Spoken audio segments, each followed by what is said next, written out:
This is CBC Vancouver News.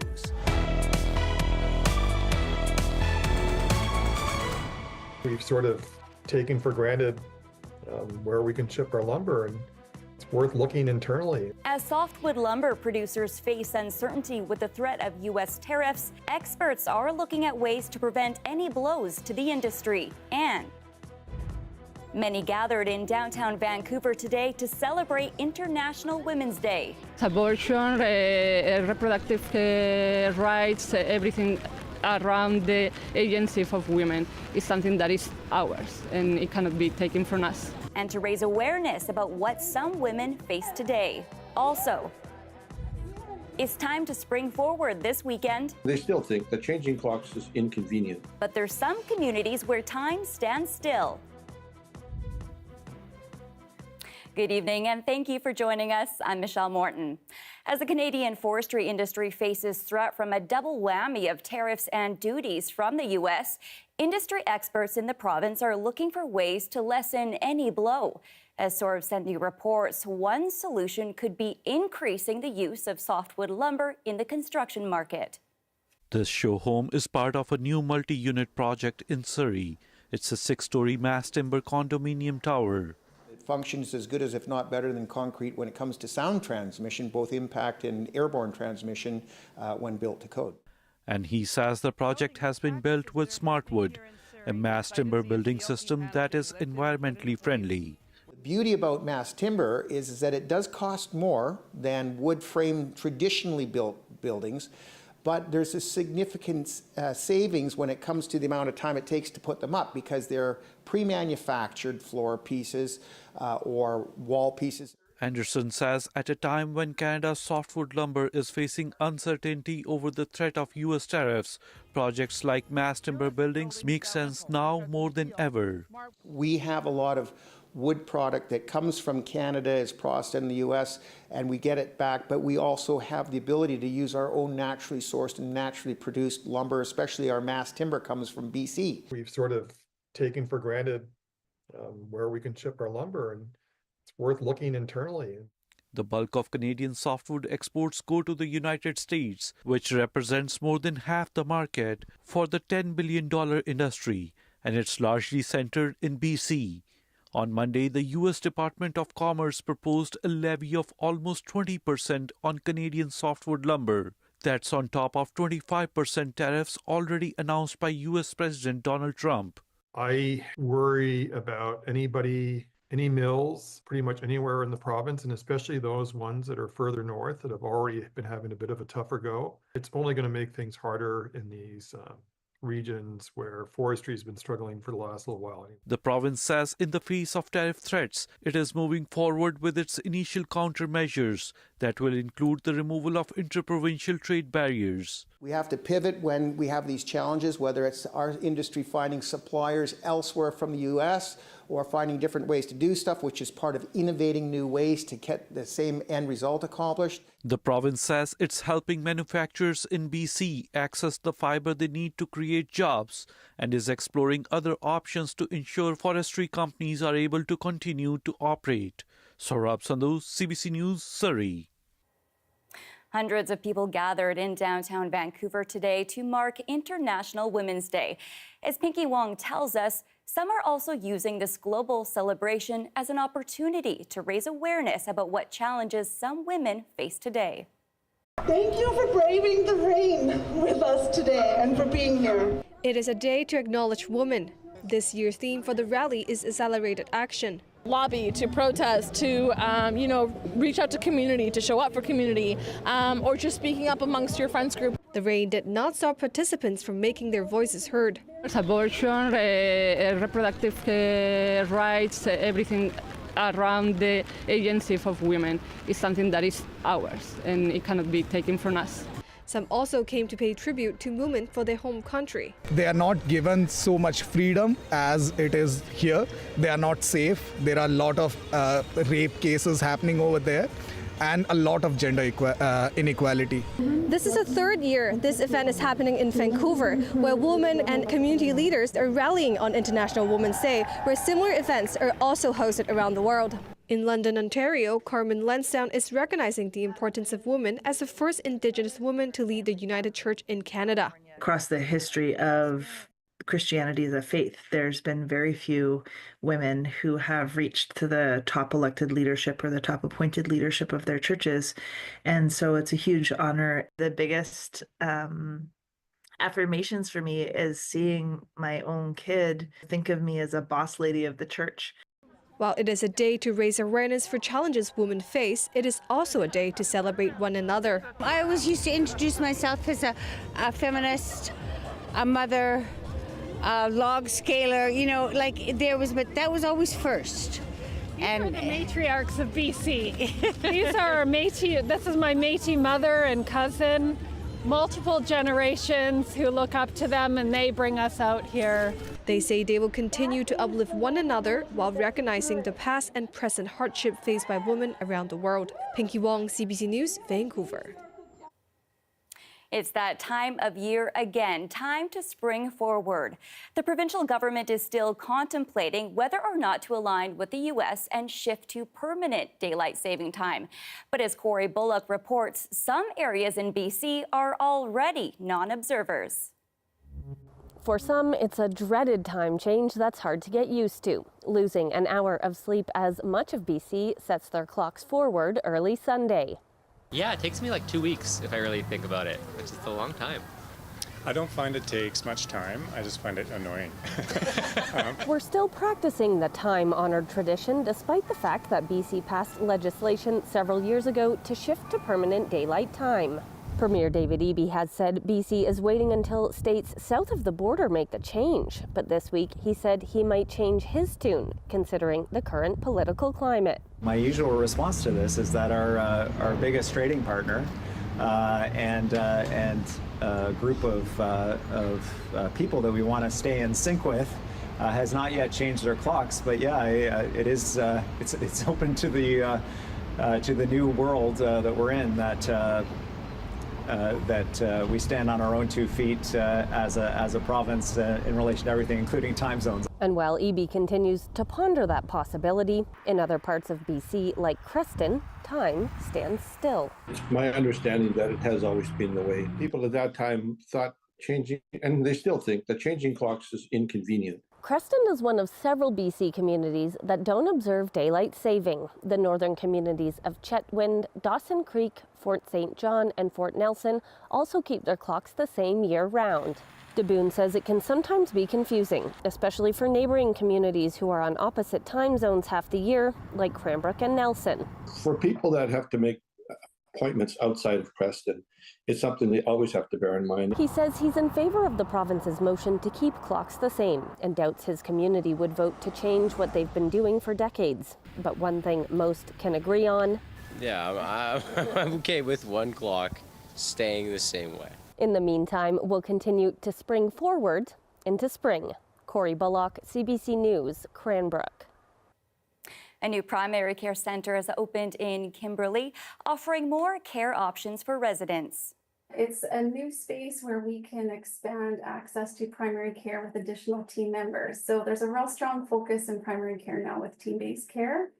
And so the addition of this new space allows us to complete the PCN, the primary care network PCN implementation in Kimberley. The new clinic, located within the Kimberley Health Centre, aims to bring a variety of services to patients, from mental health and physical therapy to social workers and Indigenous care navigators. Statham says all kinds of supports that were not available at the health centre before are now all under one roof. A new chapter is being written for one of the world's oldest companies. Hudson's Bay has been granted creditor protection after efforts to refinance its debt fell apart. As the CBC's Anis Hidari tells us, the news is a disappointment to many shoppers. It literally used to own much of the land that makes up this country. Today, a little bit less. More than 80 locations still remain, though, for the Bay, though it has seen rough waters in recent years, closing some stores in both major cities like Edmonton and in suburban locations. The Bay pulled out of redeveloping a major location in Vancouver, and it has seen multiple rounds of layoffs. There have even been reports of stores in poor repair, escalators broken in multiple locations. Right now, a large Bay store in Calgary has both the elevator and the down escalator broken. So to leave the menswear department, you have to take the fire exit outside. So to many, the news that the Bay is seeking creditor protection isn't a surprise. Here's what some shoppers had to say in Vancouver. When I first came as a student, I actually applied there for a job. So yeah, it's very sad to see.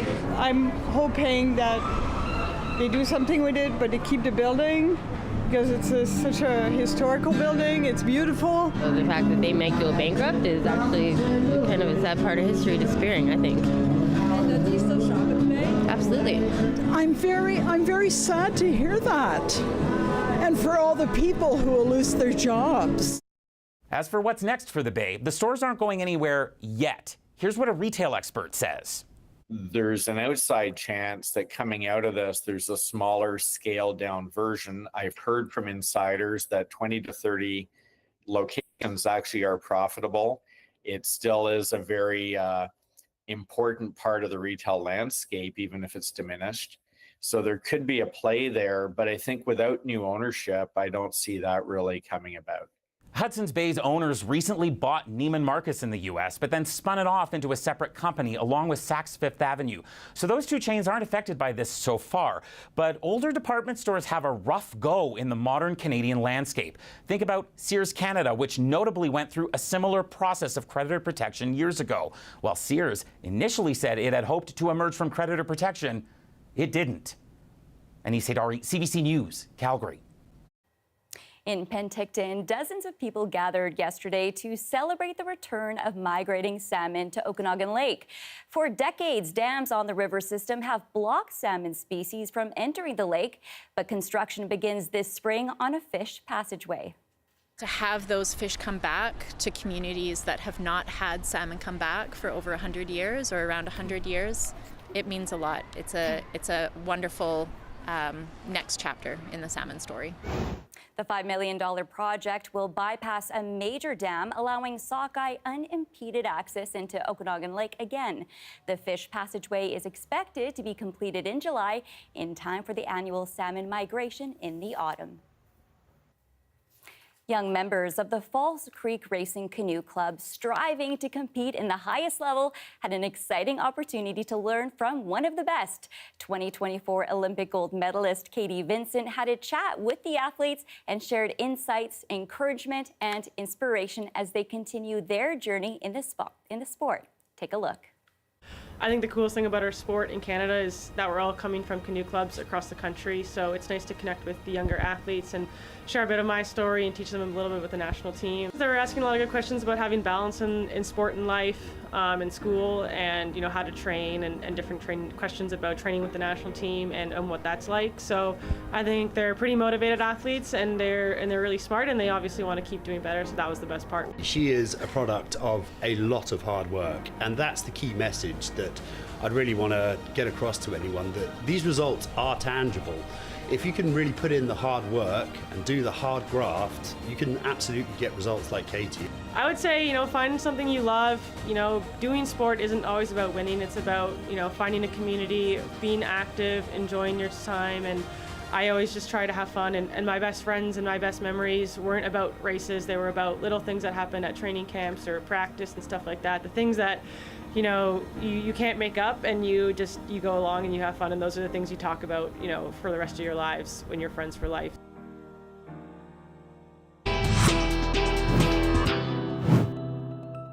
It's a big scene, it's a messy scene. Coming up, police in Canada's largest city are searching for 3 suspects after a brazen pub shooting last night that sent a dozen people to hospital. Stay with us.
Toronto police are calling a mass shooting at a pub in the city's East End a brazen and reckless act of violence. 3 masked gunmen opened fire last night, injuring 12 people, and somehow no one was killed. CBC's Philip Leak-Shanak reports. Last night was supposed to be a celebration of the grand opening of a new pub in the community, the Piper Arms, located on a ring road around Scarborough Town Centre, a major shopping mall in the area. Toronto police say last night before 11, 3 masked men, one armed with an assault rifle, the other 2 with handguns, entered and opened fire. Incredibly, no one was killed or suffered life-threatening injuries. I'm happy to report, by the grace of God, that there's been no fatalities. Police say there's video of the attack from inside the pub that shows patrons seated at booths and tables with drinks and food, people standing at the bar when suddenly the shooting began. They're ducking for cover or they're falling on the floor because they've been struck. When officers arrived on scene, there were some people laying on the floor. There were others sitting in the booth or the chairs, sitting where they had been shot. The shooting has left people in the area reeling. From here and there, shootings are always happening, making our, Toronto or Scarborough scarier. Others say it's becoming all too common. I mean, something that I'm getting used to now. And like I said, we're getting desensitized to it. Toronto's mayor says incidents like this are unacceptable. It is troubling because of the magnitude of the shootings and the number of people hurt. I live 2 minutes away. The people in my community are alarmed and shocked that this has happened. The local councillor blamed guns coming from outside the community, from outside the country, for the violence. We've heard from the United States President and Vice President that Canada is sending fentanyl into the United States and are killing Americans. But I want to say this to the President and the Vice President. Guns are coming across from the United States into our community, killing Canadians. Police say they don't have any motive for the attack, but say they're looking at any connections to recent shootings involving the tow truck industry. They don't have any vehicle or suspect description, but they want people with any video or information in the area at the time to contact investigators. Philip Leak-Shanak, CBC News, Toronto. Manitoba RCMP confirmed last night that one of 2 sets of remains found last week in a landfill near Winnipeg belonged to Morgan Harris. Search efforts at the Prairie Green landfill have been ongoing since December. At a private event today, Manitoba Premier Wap Kinew acknowledged the discovery, saying what the victims' families can now move on to the next phase of grieving. Being able to grieve her, lay her to rest, have a funeral, or however they want to remember her, has been on hold and disrupted and made the subject of so much public scrutiny. But now, as any of us would want, they'll be able to pay tribute to her.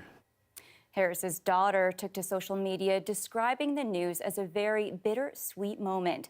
Harris was one of 4 First Nations women murdered by serial killer Jeremy Skibicki 3 years ago. Another victim, Mercedes Myron, is also believed to have been dumped in the same landfill. The second set of remains that were found have yet to be identified. Here's a live shot of BC Place in downtown Vancouver. I'll have your full forecast next.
I think it's important to give a human face to the stories that we hear every day, the people that they affect. And I think talking to those people is what really gives us the true sense of the impact of the stories that we're hearing.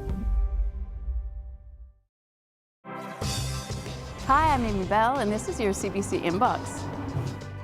Check out CBC News BC, your local streaming channel. It's a free ad-supported TV channel that's available 24/7, delivering breaking news, including weather updates, daily headlines, and sharing stories that matter to British Columbians.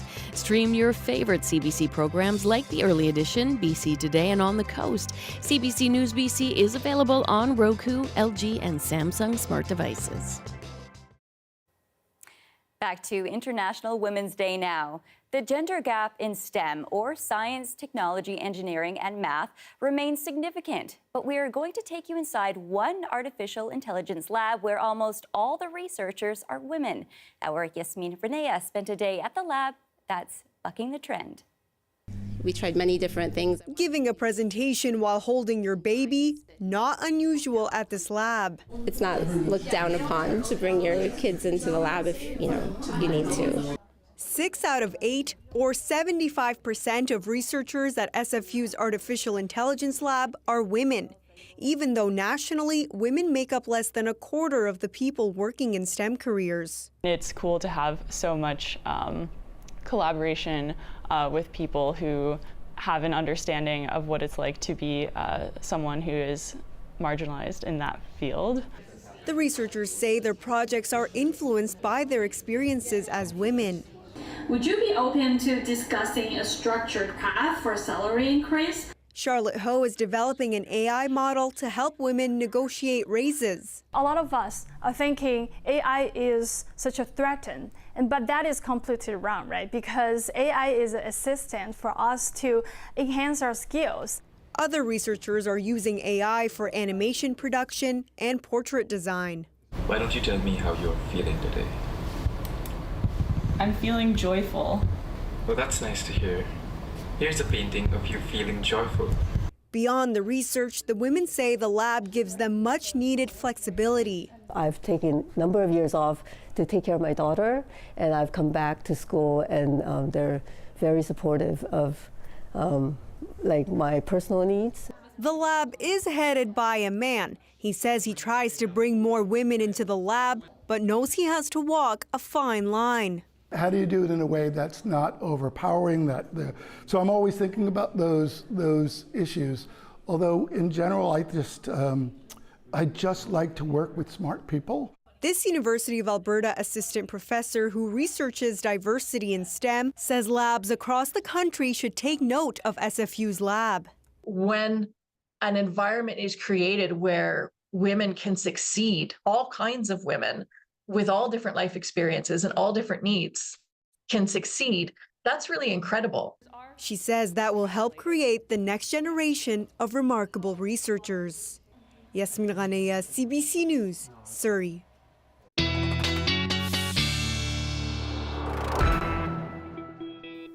It's time now for your BC-wide weather forecast. You can see here more precipitation is on the way for the West Coast over the next few days.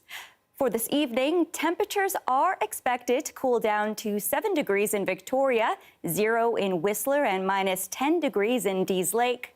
Looking at tomorrow now, rain for much of the province. Highs are expected to reach 9 degrees in Tofino, 14 in Kamloops, and 5 degrees in Prince George. Now your 5-day forecast for Metro Vancouver. Keep that umbrella close by. Rain is expected to continue tomorrow through Wednesday with temperatures between 5 and 8 degrees, but a little bit of a break from that rain on Thursday with some cloudy skies. And that's your late news for Saturday, March 8th. Thanks so much for watching. For news at any hour, you can always go to our website, cbc.ca/BC. Good night.